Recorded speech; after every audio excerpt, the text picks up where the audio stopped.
Mr. President, the Senate received the articles of impeachment against Vice President Sara Duterte 117 days ago.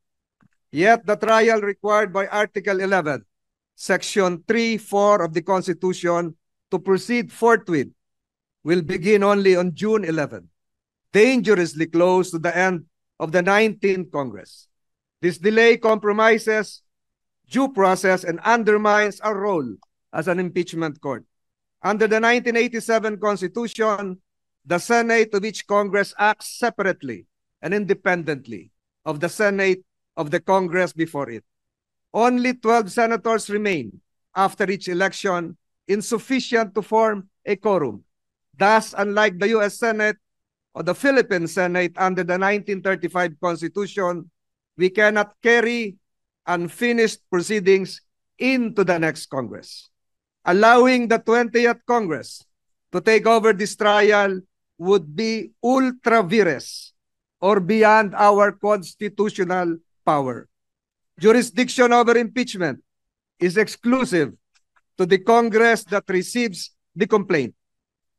Supreme Court rulings in Neri versus Senate and Balag versus Senate and our own Senate rules, Rule 44, Section 123, confirm that all legislative and investigatory matters terminate with the expiration of a Congress. This principle is affirmed internationally.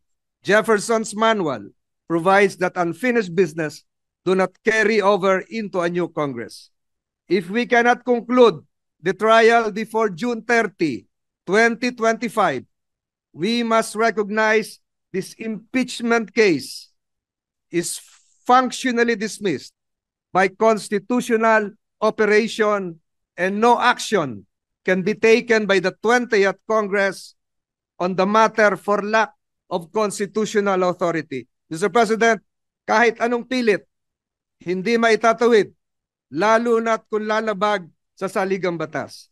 Let this manifestation be entered into the official records and journal of this chamber. I will likewise submit a